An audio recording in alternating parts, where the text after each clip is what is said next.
धनंजय देशमुख यांनी सीआयडीच्या आरोपपत्रावर समाधान व्यक्त केलंय।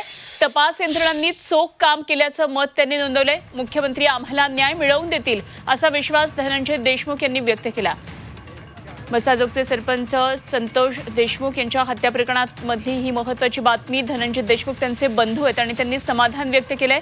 न्यायाच्या लढाईमध्ये गावकऱ्यांची मोलाची साथ मिळाल्याचंही धनंजय देशमुख म्हणाले। आरोपींना फाशी होईपर्यंत शांत बसणार नाही, धनंजय देशमुख यांनी हा निर्धार व्यक्त केलाय। संतोष देशमुख हत्या प्रकरणात सीआयडीनं दाखल केलेल्या आरोपपत्रावर धनंजय देशमुख यांनी समाधान व्यक्त केलंय।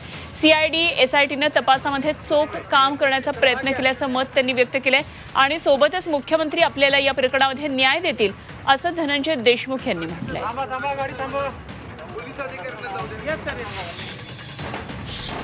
जवळपास 1,500 पानांचं चार्जशीट आहे। एका दिवसात त्याचा अभ्यास होणं कठीण आहे, परंतु त्याचे काही बुलेट पॉईंट जे काही आलेले आहेत त्यावर आम्ही थोडा अभ्यास केलेला आहे। त्याच्यामध्ये जे आम्ही वेळोवेळी माहिती देत होतो, जे एसआयटी सीआयडी तपास करत होतो, त्या अनुषंगाने त्याच्यामध्ये त्या गोष्टी प्रामुख्यानं आलेल्या आहेत। जे सगळं हे कटकारस्थान होतं, जे आम्ही वेळोवेळी सांगत होतो की हे सगळे जरी गुन्हे वेगवेगळे ह्यांनी घेतलेले असले तरी हे खंडणीपासून झालेला प्रवास यांचा चुकीचा हा खुनापर्यंत आलेला आहे आणि अशा कित्येक घटना या जिल्ह्यामध्ये तशा आहेत। परंतु त्यांना कुणाची मदत होत होती, त्यांनी कुणाचं म्हणजे आसरा घेऊन ह्या सगळ्या गोष्टी संपुष्टात आणत होते, परत गुन्हेगारी करून परत गुन्हेगारी नाही हे सिद्ध करायचे। तसंच हे प्रकरणसुद्धा करण्याचा खूप मोठ्या प्रमाणावर प्रयत्न झाला होता, परंतु जे काही जिल्ह्यातले लोकप्रतिनिधी आहेत, सामाजिक क्षेत्रातील लोक आहेत, गावकरी आहेत आणि कुटुंबीय आहेत, यांनी या सगळ्या गोष्टी हाणून पाडल्या आणि न्यायाच्या दिशेनं वाटचाल करताना कुठंही थांबले नाहीत। म्हणून यांना फासापर्यंत नेईपर्यंत हे सगळे सोबत असणार आहेत आणि 100% यांना फाशी झाल्याशिवाय हे कुठेही थांबणार नाही।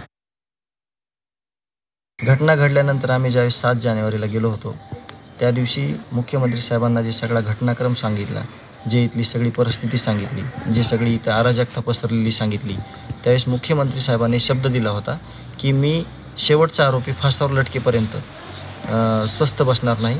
आणि मी देखील मुख्यमंत्री साहेबांना बोललो होतो की महाराष्ट्राला एक उदाहरण कळवून द्या की आरोपीला इथे थारा दिला जात नाही, इथं त्यांना शिक्षा दिली जाते।